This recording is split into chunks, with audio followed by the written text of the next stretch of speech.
Mas esse primeiro exemplo foi muito legal, porque a mãe ela estava bem angustiada, bem ansiosa, e ela já estava meio que perdendo a esperança. Mas quando a criança falou uau, uau, ela reconheceu e ficou feliz, ela comemorou um avanço, por menor que seja para algumas pessoas, né? Porque para uma pessoa, por exemplo, um pai ou uma mãe de uma criança típica, que a criança fala isso bem cedo, pode dizer, nossa, só um uau, uau, pode não ser grande coisa. Mas para você que é pai, para você que é mãe de uma criança autista, que você escuta um uau, uau pela primeira vez, nossa, você fica muito feliz, né? Ela ficou tão feliz como se fosse uma mãe. Então, sejam bem-vindos, bem-vindas, né, para mais um Chá Comigo. Como vocês sabem, né, nesse encontro, além de vocês tomarem a caneca, hoje é personalizada, com uma nota. Minha amiga me deu, tá? Então, além de vocês tomarem o chá junto comigo, eu vou te ensinar como vocês podem ajudar, né, como os pais podem ajudar os filhos autistas a se comunicar. Eu sou Carla Oleano, eu sou fonoaudióloga, e o tema da nossa aula de hoje é por que falar não é tudo?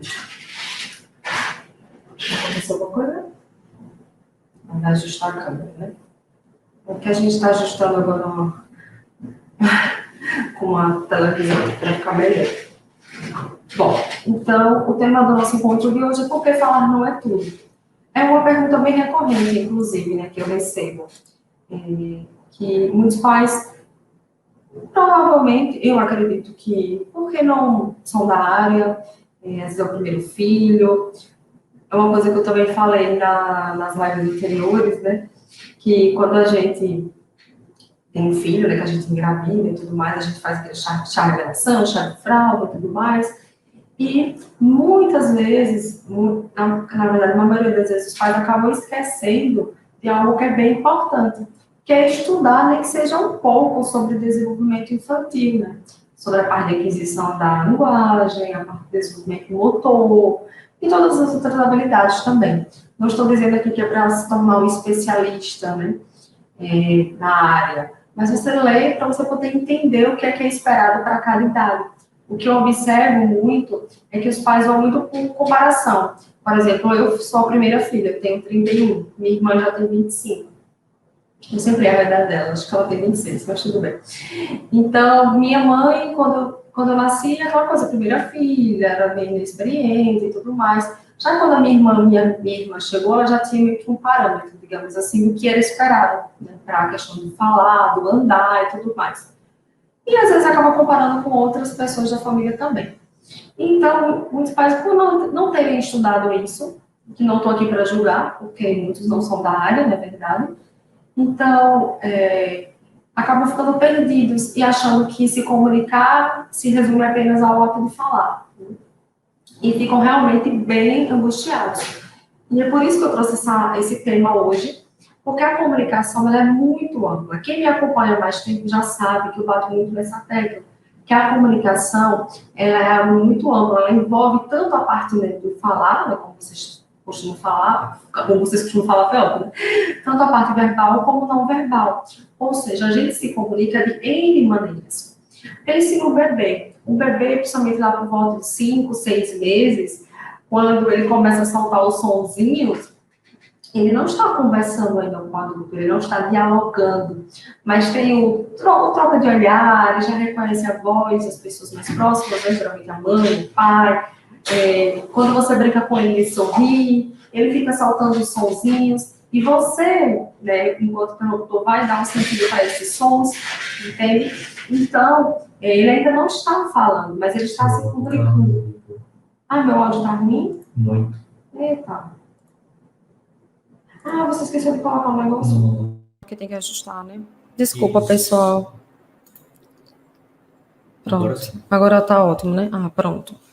Desculpa, pessoal, pelo áudio. É que a gente testou agora fazer em vez de colocar o computador, eu coloquei a televisão. Porque eu não estou enxergando muito bem. Então, para não forçar muito minha vista enquanto eu não faço meu exame.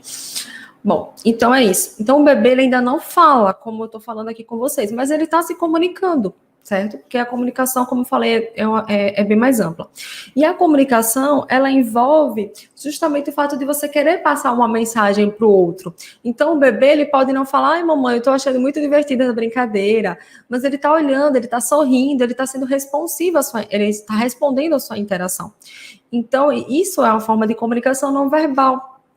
É a forma que ele consegue, né? São os recursos que ele tem naquele momento de te passar que ele está gostando da brincadeira e que quer que você continue.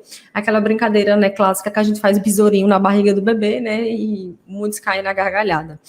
Então, isso também é comunicação, certo? Eu vou falar mais adiante sobre isso de forma mais geral, mas só para vocês entenderem, a escrita é uma forma de comunicação. Por exemplo, vocês estão se comunicando comigo por escrito, né? Vocês estão digitando aqui os comentários, as perguntas, que ao final eu vou ler e responder algumas. Então, isso é uma forma de comunicação. Eu estou aqui utilizando gestos, estou falando. Existem alguns autistas que se comunicam, não só autistas, outras pessoas também que fazem uso da comunicação alternativa, que também é uma forma de comunicação.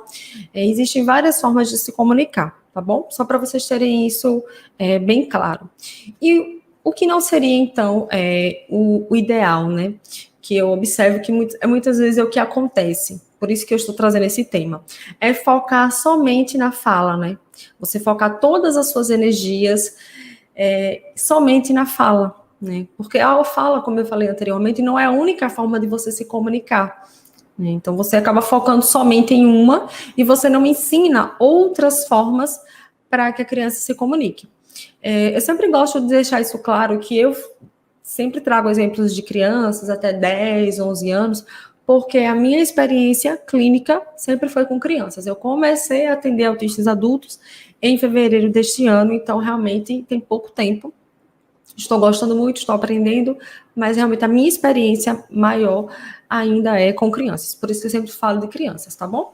Então, isso é uma coisa que os pais fazem muito, de focar somente na fala, ou então de ficar ensinando palavras soltas, muito no sentido de repetir, né? De falar, fala bola, bola, repita, bola, e fica aquela coisa totalmente fora do contexto. E às vezes a criança até repete uma vez, 2 vezes, mas depois ela perde interesse, ela vê que está sendo testada, que aquilo não é interessante, que aquilo não é divertido, e ela tem a tendência a se retirar, né, ou pegar o brinquedo, ou pegar outra coisa e sair. Então, ficar ensinando palavras soltas, sem ser dentro de um contexto, ou até palavras que a criança não se, por objetos que a criança não se interessa tanto, sabe?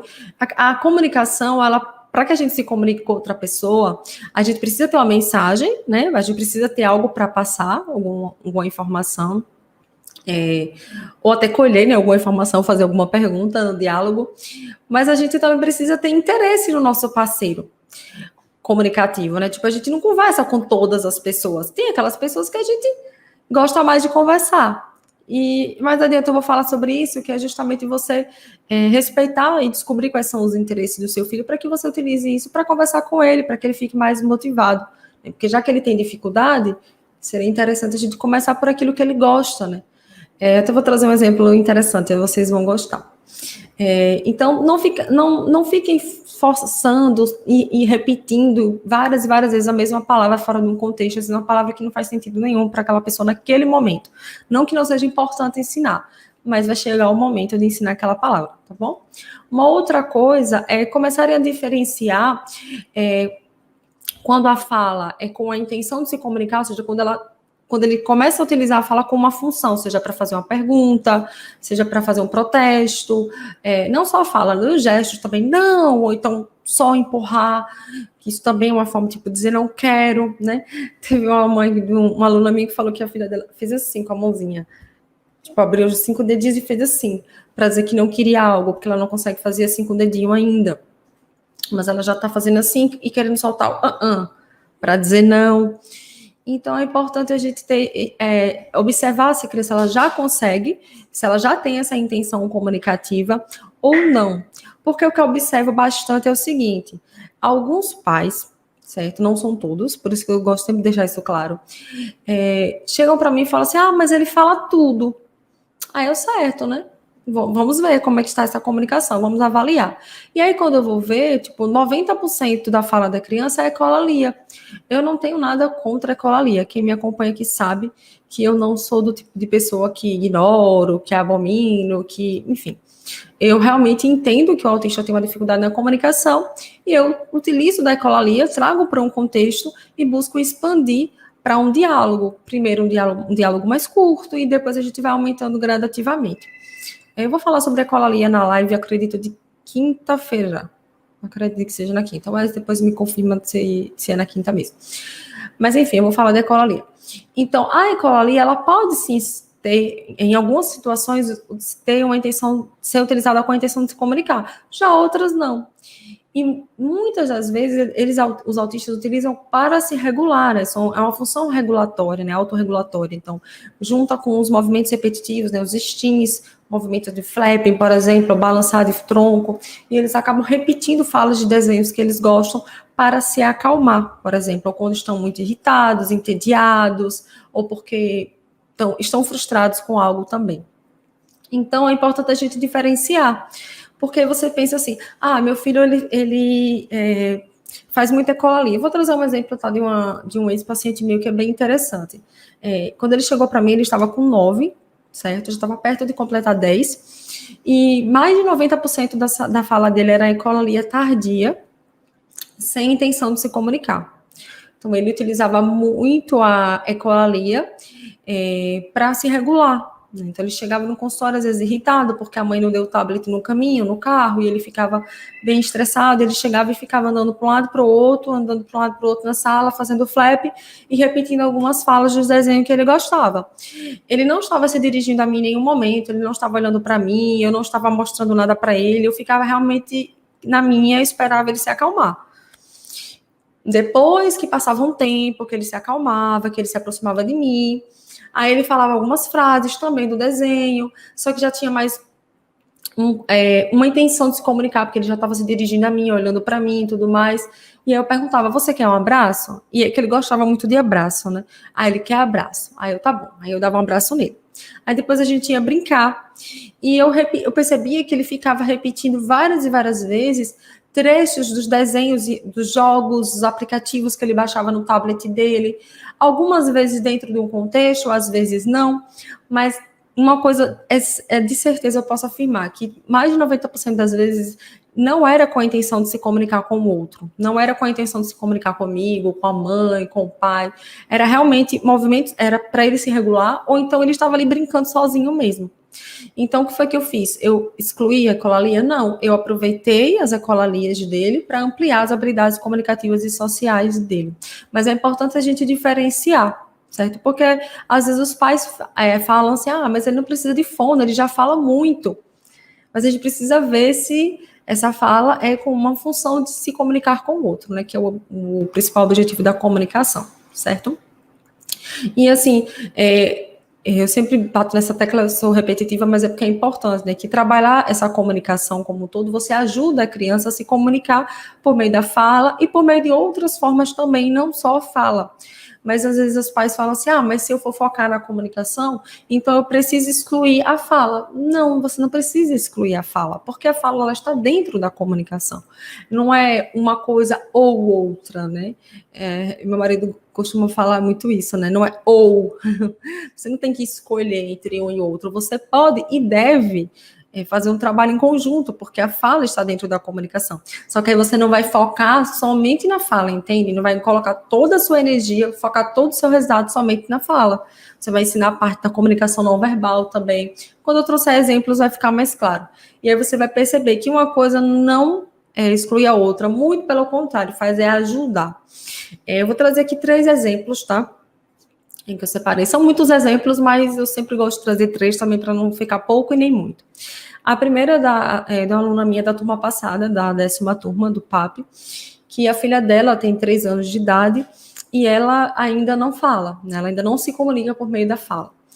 Ela se comunica bastante com o olhar, né? Muitas vezes, quando é algo que ela gosta muito, ela pega, ela entrega, ela olha fixamente, ela sorri, ela ama música.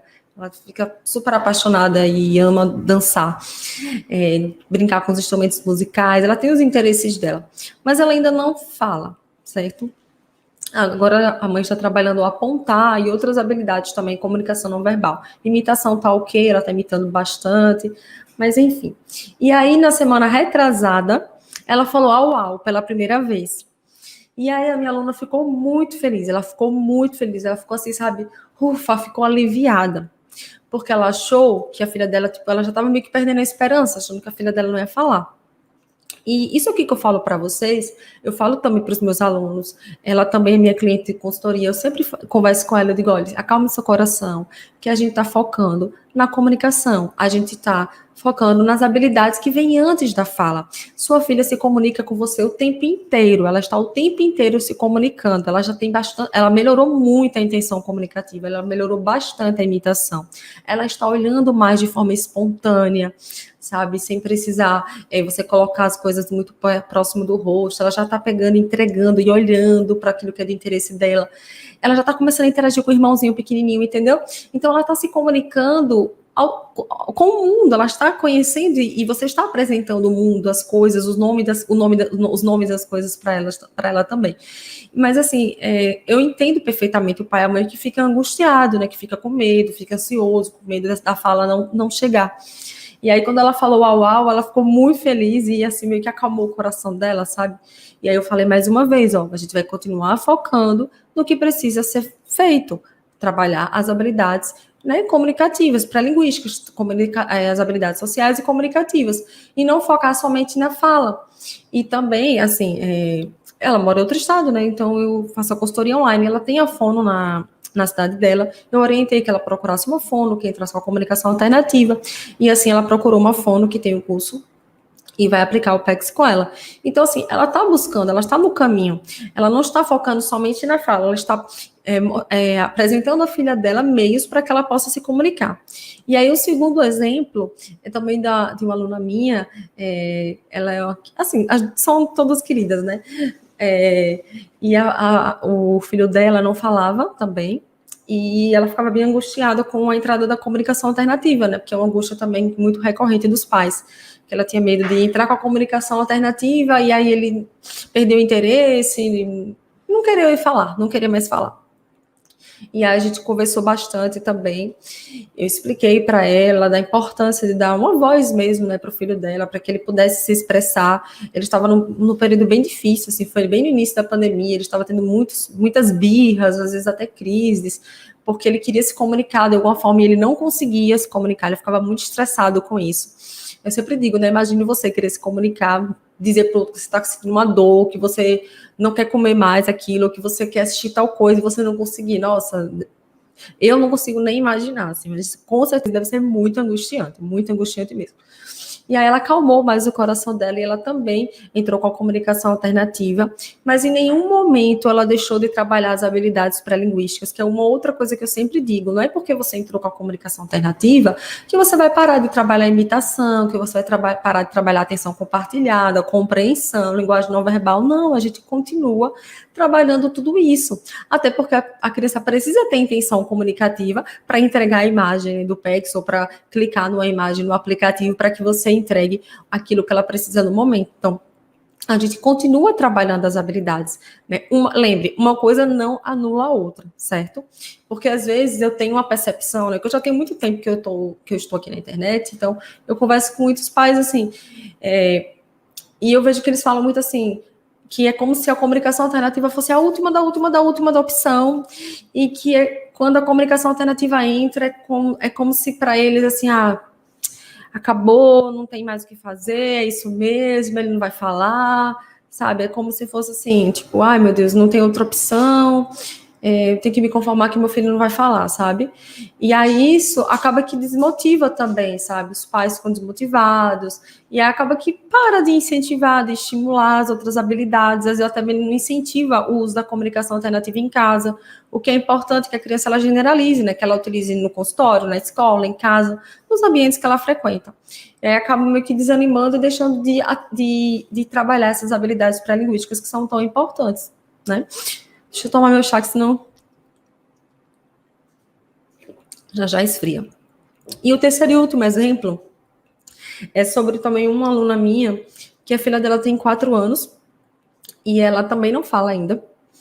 Na verdade, ela começou a soltar umas palavrinhas nos últimos 2, 3 meses, mas antes disso era bem angustiante para a família e até para a própria criança, porque ela utilizava do corpo, né, para se comunicar, se mordia a mãe, às vezes jogava os objetos longe, quando ela realmente estava naqueles momentos assim que ela não conseguia, porque imagina, ela já tinha quase 4 anos na época, ela não falava, ela não apontava, não usava comunicação alternativa, não usava gestos para dizer que queria comer, ou assistir, ou brincar, enfim, tomar banho. Ela não utilizava gestos, não utilizava escrita, não utilizava nada. E aí, obviamente que naqueles momentos mais desafiadores, naqueles dias mais tensos, principalmente, que ela queria se expressar, o que ela estava querendo fazer, ou comer, ou brincar, e ela não conseguia. Então, ela utilizava do corpo, né? Tinha comportamentos, né? Inadequados ou desafiadores para os pais. Eles não sabiam como lidar com isso, né? Por isso, a importância de você pensar e focar na comunicação, porque, assim, isso é muito importante, tá? A agressividade, ela não é considerada uma característica do autismo, certo? Embora algumas pessoas achem isso e até falem, né, de forma equivocada, mas não é uma característica.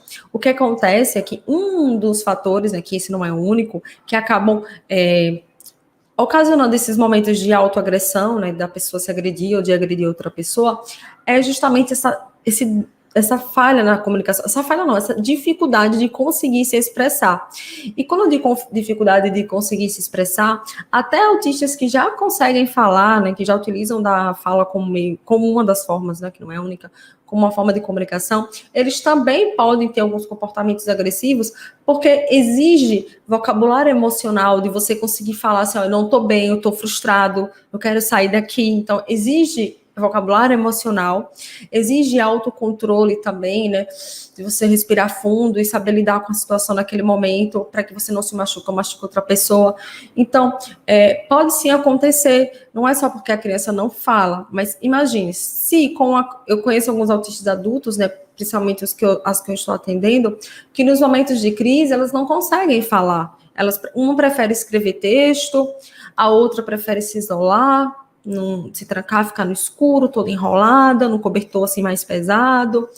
Então, mesmo elas já conseguindo falar, nos momentos de crise elas não conseguem, porque realmente é muita coisa, é muita sobrecarga, principalmente sensorial, né? Muita ansiedade e angústia, muitas coisas ao mesmo tempo, para a pessoa conseguir passar essa mensagem para o outro. Então, é melhor realmente se acalmar para depois falar.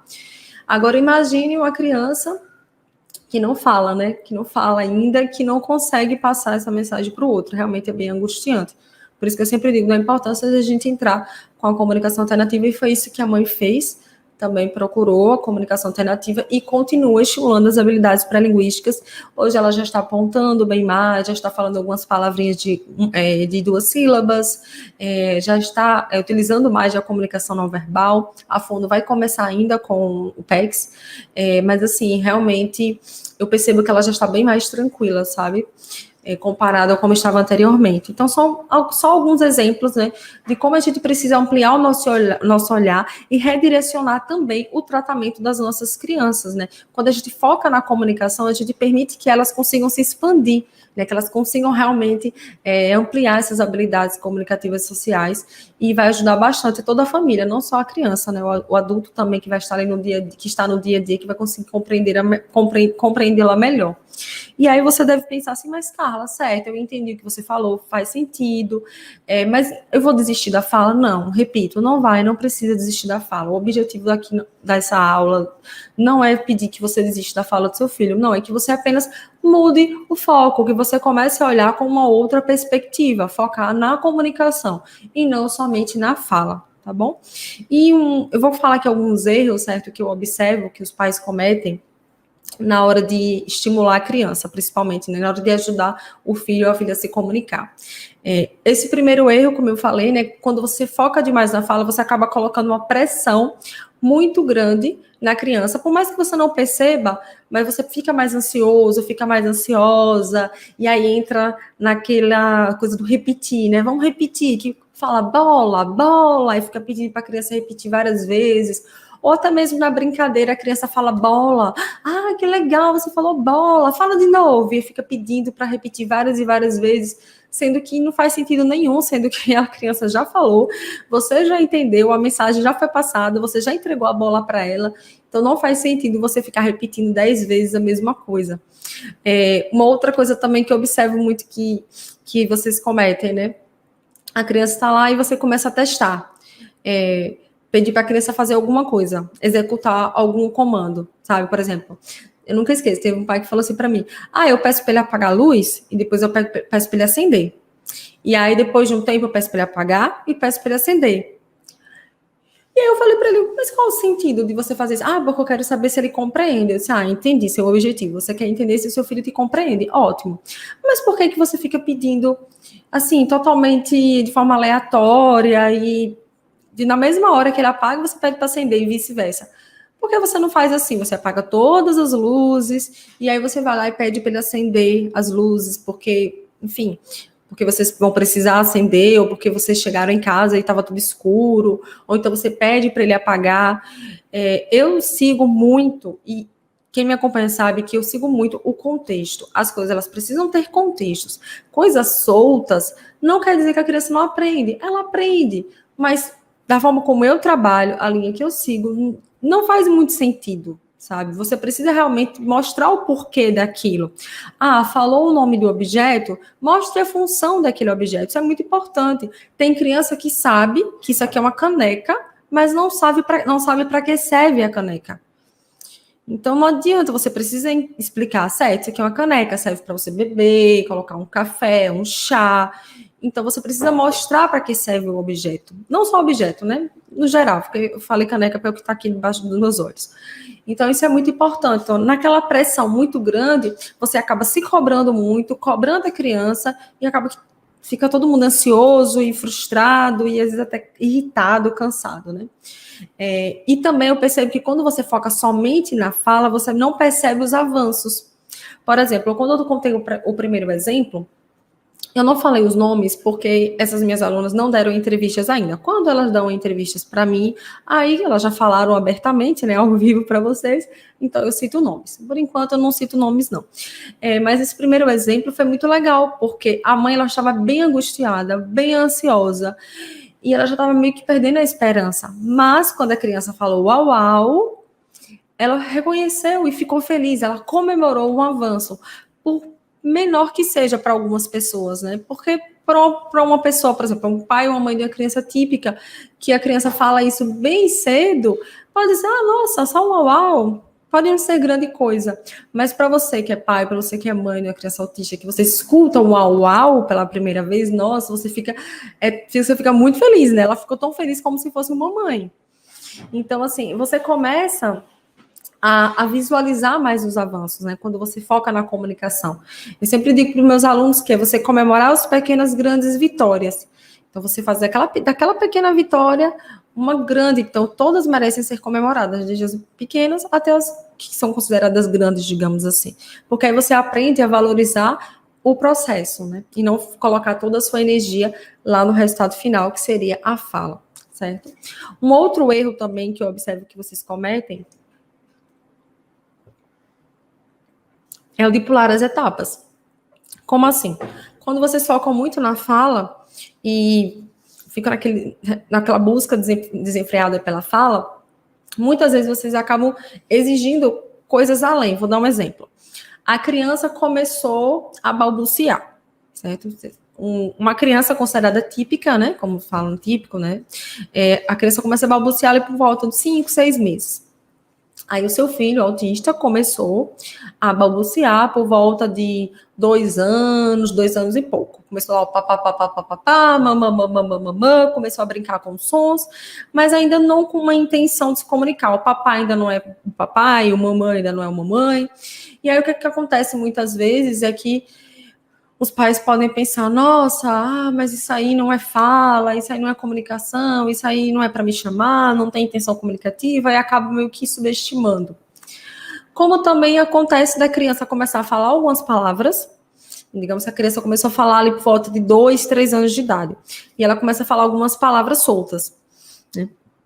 E aí o pai já quer que a criança fale frases de 2, 3 palavras, entende? E aí a gente volta lá para o que eu falei no início, que é realmente você não entender as etapas da aquisição da linguagem. Por isso que eu falei que um dos erros é pular etapas. Ou seja, a criança começou a falar agora, a gente tem que focar em ampliar vocabulário de substantivos e de verbos também. Dá bola, então quer bola, quer água, enfim, joga bola. Ela vai começar primeiro, às vezes, muitas vezes falando a última sílaba, depois metade da palavra, depois a palavra monossílaba de sílaba, né, que é mais fácil, depois vai colocar um verbo, dá, quer, e você vai formando frases simples de 2 palavras, 3 palavras. Então a gente tem que ir por partes. A gente tem que pensar que seu filho tem um transtorno de linguagem, né? Teve um atraso de fala e de linguagem. Então ele vai começar a falar, a linguagem dele não está compatível com a criança daquela idade. Ele está começando a falar como se ele tivesse 1 ano, ou perto de 1 ano. Então a gente vai observar o nível que ele está e vai trabalhar a partir daquilo no nível que ele está e, obviamente, de buscar galgar, né, esses degraus. Isso é importante. Não ficar somente onde ele está. A gente vai realmente potencializar aquilo que ele já consegue fazer e ajudar nas dificuldades. Então, é muito importante que vocês comecem a entender sobre essas habilidades pré-linguísticas, saber a importância do contato visual, sempre de forma respeitosa, buscar o máximo que puder de forma espontânea também, para que não seja algo invasivo para a pessoa, né, para o autista, que muitos relatam que é bem invasivo mesmo, olhar no olho. Então, a gente tem que tomar muito cuidado com isso, certo? O contato visual, ele é bom, ele ajuda, principalmente, inicialmente, quando a criança está aprendendo a falar, né, que ela vai olhar para sua boca, mesmo que ela não te imite na hora, mas ela vai te observar, às vezes ela faz o movimento, não pronuncia o som no primeiro momento e tal, mas lembrando de não forçar, tá bom? Existem formas mais respeitosas de se fazer isso. Inclusive, eu tenho várias lives sobre isso no meu YouTube, gratuitas. Então, a gente vai estimular esses sons para que ela continue soltando as sonzinhas, as onomatopeias, e a gente vai validar, né, trazer para um contexto. Mamãe tá aqui, cadê a mamãe? Então, mamãe chegou. O papai, cadê o papai? Papai, digamos que o pai está escondido. Então, a gente vai trazer isso para um contexto. E à medida que ele for avançando nas palavras, a gente vai apresentando, ampliando novas palavras. Eu gosto de começar pelo vocabulário que a criança, dos interesses dela. Então, se ela gosta de carros, eu começo com carro, e aí depois eu pego um caminhão, depois uma moto, eu coloco uma moto dentro do caminhão, um avião, e eu vou ampliando esse vocabulário. Ela gosta de animais, então eu começo com os animais que ela já conhece, e vou ampliando para os animais que voam, aquáticos. Então, eu sigo o interesse da criança, e também gosto de trabalhar o vocabulário de coisas que eu consigo imitar o som, tipo, bibi, au, vrum, vrum. Eu até fiz uma live sobre onomatopeias na semana passada, então eu gosto de começar por aí, certo? Então, depois das palavras, ampliou o vocabulário, principalmente ensinou verbos simples, né? Abrir, fechar, dar, quer, que pode ser também comer, dormir, aí a gente vai começando a também trabalhar as frases. Então, tem as etapas. Uma outra coisa também que eu observo, por os pais não saberem essas etapas, quando a criança começa a falar algumas frases, aí eles já querem que a criança faça relatos de fatos passados. Aí eles falam assim para mim, Carla, mas ele chega da escola e eu pergunto o que ele fez e ele não falou, porque realmente é difícil. Né? Uma coisa é ela descrever ali o contexto imediato, durante a brincadeira, naquele exato momento, né? É mais fácil no primeiro momento. Relatos de fatos passados, você exige uma noção também, né, de temporal, né? Foi ontem, foi hoje de manhã, né? E o que aconteceu? Então, você tem que puxar da memória, você tem que organizar as ideias, né? Lembrar do que aconteceu, organizar em uma frase e depois passar a informação. Então, isso realmente é uma habilidade, assim, mais difícil, que fica lá mais para o final, certo? Então, eu gosto também de falar isso, para que os pais acabem não ficando muito ansiosos e passando isso para a criança, tá bom? Então, qual seria o jeito certo, né, para vocês saírem daqui sabendo qual é o jeito certo? O jeito certo não precisa excluir a fala, porque a fala está dentro da comunicação, então foque na comunicação e principalmente nas habilidades pré-linguísticas, ou seja, aquilo que você precisa trabalhar e que vem antes da fala, né? Que eu falei aqui do olhar, da imitação. A imitação é importantíssima, não só para a fala, mas para o aprendizado de várias habilidades ao longo da nossa vida. A gente aprende muito, muito, muito mesmo observando outras pessoas, né? Então, atenção compartilhada, né? Habilidade de com você compartilhar o mesmo foco de interesse, né, com uma outra pessoa, aquela, você viu um passarinho, você olha para o passarinho, aí olha para o adulto e aponta, ou então olha para o passarinho, aponta, faz piu-piu, e olha para o adulto, então ela está compartilhando algo que ele gosta, ou então um cachorro, viu um cachorro na rua, olhou para o cachorro, uau, e olha para a criança, essa habilidade, ela começa a aparecer por volta de 10 meses, e com um ano a criança, ela já deveria ter, né, a atenção compartilhada, e é uma habilidade que as crianças autistas apresentam déficit, né, déficit. Quando eu falo rápido, essa palavra não sai. Então, é importante também a atenção compartilhada. A compreensão, ela é importantíssima. A gente precisa compreender as coisas que acontecem ao nosso redor. A gente precisa compreender, como eu falei, não só o nome dos objetos, mas o porquê, para que eles servem, né, a função desses objetos. Então, a compreensão, fazer pedidos simples, depois pedidos mais complexos de mais de uma ação. Então, a comunicação, ela é importante que a gente foque na compreensão também, na linguagem não verbal, os gestos, né? Não só o apontar. Eu percebo que muitas pessoas ficam somente no apontar e esquecem que existem outros gestos também, né? O dar o tchau, o chamar, né? Existem outros gestos. Você utilizar, quando a gente fala... É porque, assim, eu fico me segurando aqui para não bater a mão no microfone, né? Mas eu gesticulo bastante, eu tenho que até ficar me controlando. Mas a gente está o tempo todo. Quando a gente começa a falar, a gente não para de usar os gestos, tá bom? Muito pelo contrário. A nossa comunicação é mais não verbal do que verbal. Então, a nossa expressão facial, sobrancelha, levanta, abaixa, o sorriso, tudo isso é comunicação, tá bom? Então, não esqueçam disso. Então, trabalhem as habilidades pré-linguísticas. E o que é que vocês podem fazer ainda hoje, né? Saindo dessa aula aqui, o que vocês podem fazer, né? Digamos que um primeiro passo para vocês iniciarem essa jornada. Primeira coisa é você identificar qual é o nível de linguagem do seu filho. Como assim, Carla? O meu filho, ele tem 3 anos e ele está começando a balbuciar agora, ele está começando a brincar com os sons agora. Aí você vai pensar, obviamente que é importante que ele faça acompanhamento fonoaudiológico, né? Às vezes a criança tem diagnóstico de autismo, às vezes tem um diagnóstico, está em fase de suspeita, né, de investigação, só tem hipótese, mas se você está assistindo essa aula, se você acompanha meu conteúdo, muito provavelmente ele faz acompanhamento fonoaudiológico ou você está procurando por ele, né? Porque mesmo que ele não tenha o diagnóstico fechado, mas ele apresenta um atraso, né? Um atraso ou um transtorno de linguagem também. E aí você está aqui para aprender, para poder ajudá-lo. E é importante você saber em qual nível de linguagem o seu filho está, para que você possa ajudá-lo da melhor forma, entende? E não exigir dele habilidades muito além. De você entender, certo, meu filho está aqui, ele está nesse nível, ele está balbuciando e está começando a saltar algumas palavrinhas, tipo o dá, o para não, o ou quer para o sim, entende? E aí a gente vai, certo, então agora eu vou trabalhar isso, aquilo, sabe? Para a gente não... E com muita sede ao pote, né? Como eu estou tentando não usar uma expressão idiomática, mas é a única que vem na minha cabeça. Às vezes já com muita sede ao pote acaba atropelando as coisas, né? E não respeita as etapas de aquisição da linguagem, certo? Então, observe como é o contato visual do seu filho. Ele tem intenção comunicativa? Ele te pede as coisas? Ele procura você para te pedir ajuda? Lembrando que não precisa somente ser por meio da fala. Ele pode pedir, puxar, te levar, apontar.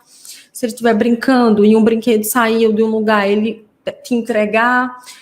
Ele pode não falar nada, mas ele pode te entregar e olhar para você. Entendeu? E aí você fala, ajuda. Eu entendi, ajuda. E aí, isso é uma forma de comunicação. É importante que ele tenha intenção comunicativa. É importante que ele perceba que ele pode passar aquela mensagem para o outro, né? Que ele pode fazer... no caso, pedir ajuda, né, que foi o exemplo que eu trouxe. Isso é muito importante. Então, ele tem intenção comunicativa, ele já te imita, já imita ações motoras. Por exemplo, você está brincando, cantando uma música ou fazendo uma coreografia, já consegue imitar o bater palma, bater pé, abrir a boca, né? Fazer algumas imitações também, né? Com o rosto, né? Vou falar o termo técnico, orofaciais, abrir boca, dar um sorriso, mandar um beijo. Então, como é que está a imitação? Ele te procura para brincar, para te mostrar o que ele está fazendo, né?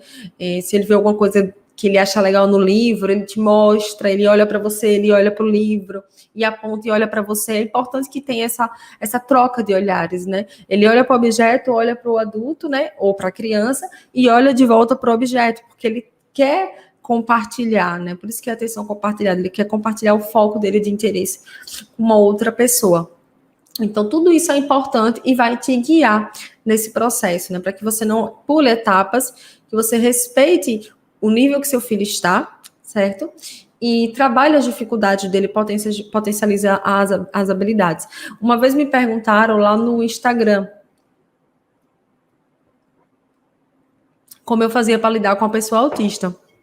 E eu falei para ela assim, que antes de qualquer modelo, abordagem, método de tratamento, a gente precisa entender que existe uma pessoa, né? Então, no caso, vou falar pela minha experiência, tá? Uma criança. Então, antes de eles serem autistas, eles são crianças. Então, existe ali uma criança que tem seus desejos, que tem as suas necessidades, que tem seus interesses, né? Isso é muito importante também levar em consideração. E a gente vai ajudar nas dificuldades, né? Ajudar naquilo que eles têm dificuldade. No meu caso, como sou fonoaudiólogo, trabalho a parte da comunicação e da socialização também. E potencializar aquilo que ele já consegue. Ah, Carla, meu filho só faz soltar sons aleatórios, então você vai potencializar aquilo que ele já faz. Você vai cantar músicas, que ele possa soltar esses sonzinhos, essas onomatopeias. Você vai, como eu falei anteriormente, quando ele começar mamãe tá aqui. Que susto, Mia. Então, mamãe chegou, você vai começar a trazer para o contexto, você vai mostrar a foto, mamãe. Então, a mamãe, você vai começar a validar, né, para que ele comece a compreender, porque o outro é que vai dar esse sentido, né, o outro que vai validar a tentativa de comunicação da criança, mesmo que aparentemente não seja com a intenção de se comunicar, tá bom? Eu espero que tenha sido proveitosa a aula, eu tentei falar devagar, Mia, eu tentei falar devagar, porque às vezes eu me empolgo e falo muito rápido, e enfim. Então, hoje eu acho que eu até falei muito devagar para o costume. Então, eu vou deixar esses 15 minutos finais para poder ler as dúvidas de vocês, tá bom? E, certo, vamos lá. A Rosa perguntou qual o nome do YouTube. Eu acho que você deve estar se referindo ao meu YouTube mesmo. É meu nome, Carla Uliane. Coloque Carla Uliane que vai aparecer, Rosa. Viu? Na verdade, aparece o botão seguinte, se ela minimizar o chat. Meu marido disse que se você minimizar o chat, aparece o botão de você se inscrever, de você seguir, tá bom? Carla que está fazendo a live, você é de onde? Eu sou de Aracaju, Sergipe. Sergipe, o menor estado de Sergipe. O Sergipe, o menor estado do Brasil. Mas é muito lindo, gosto muito daqui. Eu moro na capital há 13 anos, mas eu sou de Simão Dias, uma cidade de 100 quilômetros, fica 100 quilômetros daqui de Aracaju. Que bom que vocês gostaram. Eu me policiei para falar devagar, eu não estou muito acostumada a falar devagar, então eu achei que ficou um pouco estranho, mas depois a gente vai se acostumando, né? A Sheila perguntou aqui se essa aula vai ficar gravada. Então, Daniela, o meu esposo, ele edita depois, certo? E ele vai liberando aos poucos, para também vocês não ficarem sobrecarregados, porque, por exemplo, essa semana toda vai ter live, de segunda a sexta. Na semana passada, teve segunda, terça. Quarta, quinta, sexta, infelizmente, eu não consegui por conta da minha enxaqueca, então, sem possibilidades, estava muito mal na semana passada. Mas estou bem melhor, tá bom? Já até marquei o neurologista. O pessoal, sotaque maravilhoso, vamos no Nordeste também. Eu não percebo muito meu sotaque, não, mas tudo bem. O povo acha que eu sou de Recife, acho que é porque eu falo rápido, né? O povo acha que eu sou de Recife. Mas, assim, fica salva, mas ele não libera tudo, para não ficar também muita coisa, né? Para vocês não ficarem sobrecarregados. Ele vai liberando aos poucos, tá bom? Deixa eu ver aqui, perguntas da pedagoga. Sou recém-formada em pedagogia e gostaria de dicas de como incentivar e como trabalhar com autistas não verbais. Então, eu não sei se você assistiu desde o início, mas eu recomendo que você aposte na comunicação alternativa, que pode ser o PECs, pode ser algum aplicativo que você pode baixar junto com a família no tablet, conversar com a equipe que acompanha a criança, a fonoaudióloga que acompanha, para que vocês pensem qual é a melhor forma de introduzir essa comunicação alternativa, tá bom? É muito importante para que você até consiga se comunicar com ele, né, com seu aluno, né? Deixa eu ver se é ele ou ela. Ah, você não colocou crianças autistas, então, no geral. Pera, viu? Meu filho tem 1 ano e 11 meses, ele é muito pequeno. O fonoaudiólogo resolve, já que ele ainda não se comunica direito. Olha, Nel, eu não sei como é que está o nível de linguagem do seu filho, certo? Mas, assim, se você fala que ele não se comunica direito, é importante que ele passe por uma avaliação fonoaudiológica, sim, tá bom? Uma criança com 1 ano e meio, né, ela fala em torno, dependendo da criança, em torno de 10 a 30 palavrinhas, certo? Tem criança que fala 10, tem criança que fala 20, tem criança que fala 30, mas assim, por volta de 1 ano é quando as crianças começam a falar algumas palavrinhas, papá, mamã, aua para água, bobó para vovó, tetê para leite, bubu, esses fonemas mais fáceis. Então, com 1 ano e meio, a criança já fala em torno de 10 a 30 palavrinhas. Então, você já fica com, né, assim, já, como posso dizer, atenta a isso. Eu não sei quantas palavras ele fala, mas se você já fez essa pergunta, eu acredito que você já está observando que ele está um pouco atrasado. Então, é importante fazer avaliação com a fonoaudióloga, tá bom? O quanto antes, certo? Deixa eu ver aqui. Ai, tem um monte de gente de Sergipe aqui, ó. Lagarto. Ai, que engraçado, gente. O povo, eu acho muito engraçado isso. O povo me segue, não sabe que eu sou de Sergipe. Aí, quando eu digo que sou de Sergipe, eu falo, meu Deus, eu também sou de Sergipe. Eu moro em Lagarto, Sergipe. Meus pais são de Simão Dias. E eu nasci lá. Eu te botei aí que era de Aracaju, porque eu pensei que você era de São Paulo. Não, sou de Simão Dias, aí, quase sua conterrânea. Simão Dias é do lado de Lagarto. Meus pais moram lá ainda. A Flávia perguntou sobre o nível de autismo. Eu não sei a idade da criança, tá?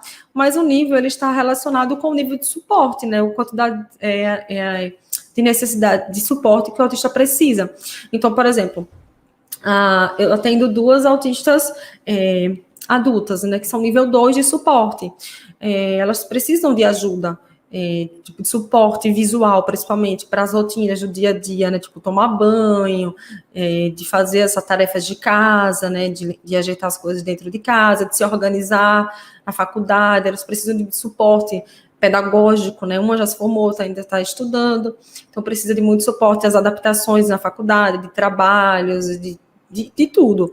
Então, o nível de suporte está relacionado a isso, né? A parte das atividades da independência mesmo, né?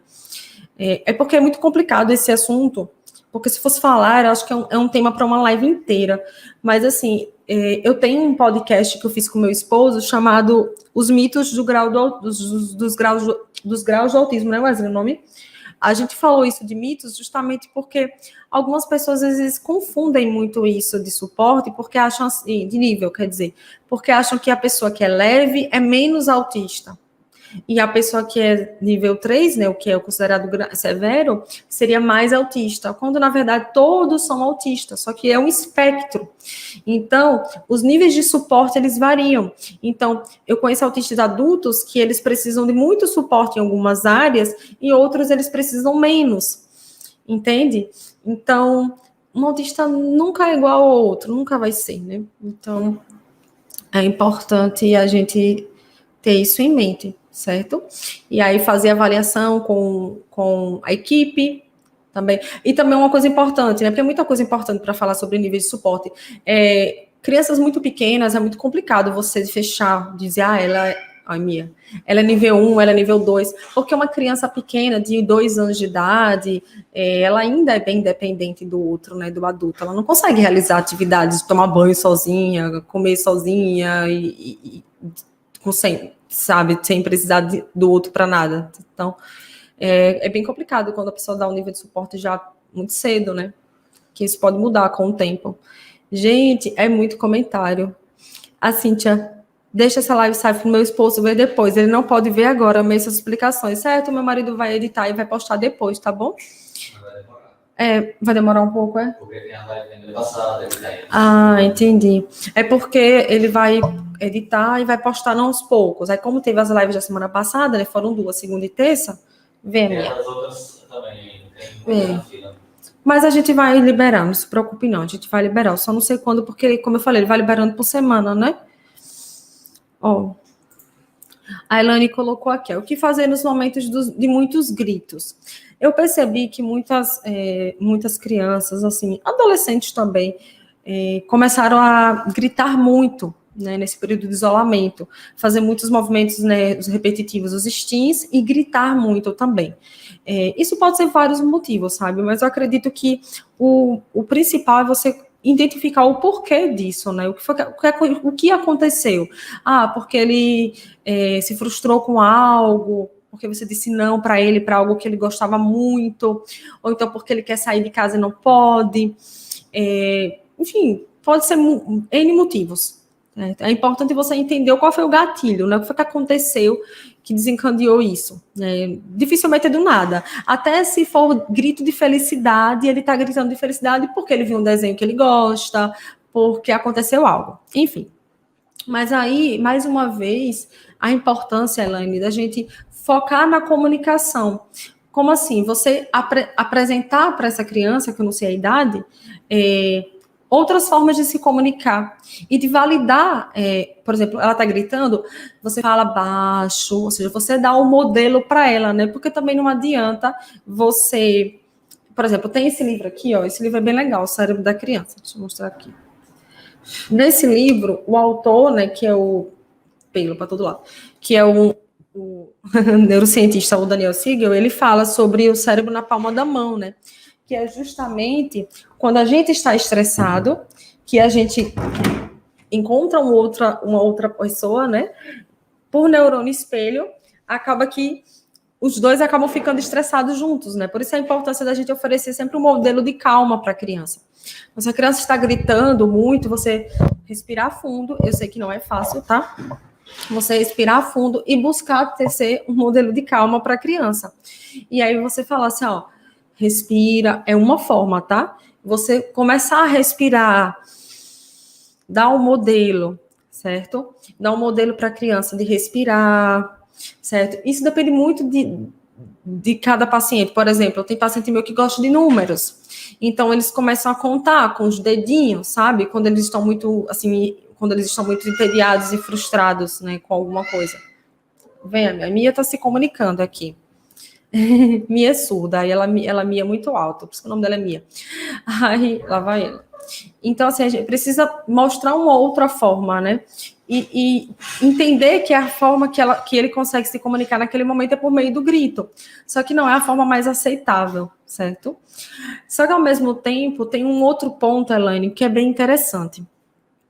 Porque, assim, tem a rigidez cognitiva, né? Tem a rigidez cognitiva, ou inflexibilidade cognitiva. E aí, o que acontece? Se você fala para o seu filho, não pode gritar, o que pode acontecer? Não quer dizer, tá, que isso vai acontecer com todos os autistas, certo, gente? Isso depende muito, porque cada autista é diferente. Então, pode ser que o seu filho entenda que ele não pode gritar nunca, em lugar nenhum, certo? Só que aí existe algumas circunstâncias, alguns acontecimentos da nossa vida que a gente grita. Por exemplo, você está no aniversário, às vezes a pessoa canta os parabéns, uhul, aí começa a gritar, ou então a pessoa estava assistindo um jogo de futebol e aí alguém deu um grito. Então, isso é importante. E aí eu recomendo que vocês pesquisem sobre histórias sociais, que é um outro tema ótimo para a live, né, que não dá para me estender aqui, mas dê uma pesquisada em histórias sociais, porque aí a história social é quando você quer ensinar um comportamento para determinada pessoa. Vou falar agora aqui autista, né, porque é o meu público. Então, você quer ensinar para um autista um comportamento que é esperado em determinado contexto social. Então, se ele está gritando em algum local que não é para gritar, porque ninguém está gritando, e porque isso pode atrapalhar todo o andamento, então a gente vai ensinar para ele assim, certo, então vamos retirar do ambiente para que ele possa se acalmar primeiro, para que ele possa fazer os movimentos dele repetitivos, fazer os gritos dele, e aí depois ele pode voltar para o ambiente. Se for um ambiente que não tem problema, porque já aconteceu, por exemplo, eu tenho alunas que levam o filho para o culto e que a criança às vezes sai, vai para o fundo, começa a andar para um lado para o outro, às vezes dá uns gritos, mas o pastor não se incomoda, as pessoas da igreja não se incomodam e super entendem. Então, assim, se ele puder continuar no ambiente, ótimo. Mas é importante a gente também ensinar que em alguns momentos vai acontecer de alguém gritar, né, perto dele, né? E até dele também gritar, sabe? Então, eu acredito que tudo isso a gente tem que tomar cuidado, sabe? E quando a gente vai ensinando outras formas para a pessoa se acalmar, ela vai utilizando de outros recursos também. Então, a história social é legal, respirar fundo, contar até 10. Tem criança que gosta de contar e gosta de inglês. Então, você pode, olha, respira. Tem até o encher a flor, né? E apaga a vela. Né? E também isso do contar em inglês, o one, two, você começar a contar também junto com a criança. Então, existem várias estratégias. Eu não posso, assim, te dizer, faça isso que vai dar certo, porque eu não conheço seu filho, né? Eu não avaliei, não sei a idade dele, não sei o nível de linguagem dele, não sei o que ele gosta, o que ele não gosta. Então, na hora, realmente, se for uma crise, se ele estiver gritando porque ele está em crise, o ideal, muitas vezes, é não fazer nada, é não falar nada, não querer ensinar nada. É você realmente ficar ali, ficar calma, e você respira, você dá um modelo. À medida que você for mostrando calma, passando esse modelo de calma, falando baixo, é importante que se você falar alto, é pior, então você começar a falar baixo, passar uma voz mais serena, entendeu? Para você ir dando esse modelo para ele gradativamente. E aí, depois que ele se acalmar, você pode ensinar algumas estratégias. O tema é história social. Se você botar no Google história social, vai aparecer um material muito bom. Eu vi que tem muita professora aqui. Um material muito bom da WikiHow. Né? WikiHow, Wesley? WikiHow, W-I-K-I. Eu não sei se é junto. Não lembro se é junto, WikiHow. Mas eles mostram passo a passo de como você constrói a história social. Você pode fazer com as imagens, imprimir, você pode fazer. Tem um aplicativo que dá para fazer também, mas ele só baixa para o iPhone, meu celular não é iPhone, então nunca utilizei. Enfim, eu gosto muito desse recurso, tá bom? Deixa eu ver aqui. A Thaisa botou, Carla, tem uns vídeos na internet que aparece uma boca falando as palavras mamãe, papai, etc. Meu filho de 2 anos é legal colocar ele para ficar vendo ou vou forçá-lo? Ele não fala nada ainda. Eu não sei, Thaisa, se você está se referindo ao canal Nossa Vida com Alice, que é um canal que a mãe usa um batom vermelho e aí filma só a boca dela, né? Se for, eu gosto muito desse canal, ele é bem legal, certo? Ela utiliza um multigestos. E eu gosto desse canal, inclusive ela tem um vídeo de história social, ela tem 2. Hora de ir ao banheiro, para as mães que estão aí no desfraude, para as professoras. O outro é de não bater, que é justamente para ensinar a criança a respirar, se acalmar, e no momento da raiva, ela não extravasar de uma forma que ela se machuca ou machuca outra pessoa. Então, eu gosto muito desse canal, mas, ao mesmo tempo, eu gosto de trazer para um contexto, entende? Por exemplo, ela está lá ensinando os animais, e ela está fazendo lá o som dos animais, dizendo o nome dos animais, você pode pegar os bonecos da criança, dos animais, colocar no rack, entendeu? Você pode sentar junto, se no momento você puder fazer o som do animal, cantar uma música. Então, eu gosto muito de trazer sempre para um contexto. Às vezes, no mesmo momento, ou então depois que acaba o vídeo. Tem criança que não tem muita paciência para assistir, porque ela precisa fazer bem devagar, né? Para poder dar o modelo, né? Visual, a dica visual. Então, se a criança não tem muita paciência, você pode adiantar a velocidade do vídeo. Eu já indiquei isso para algumas alunas e funcionou. Você não precisa aumentar muito, não, porque também senão a criança vai perder a pista visual. Você aumenta um pouco para que ela não fique também entediada, né? Porque tem criança que não tem muita paciência de assistir. O nome é Nossa Vida com Alice. A filha dela acho que é a filha, a menina dela, ela foi diagnosticada, né? Nasceu com síndrome de Down e ela começou a fazer para a filha dela no início, algumas atividades e tal. Não sei muito bem a história, não. Mas no início era para fazer só para a filha dela, aí o pessoal começou a gostar e o canal cresceu, um canal bem grande até, inclusive.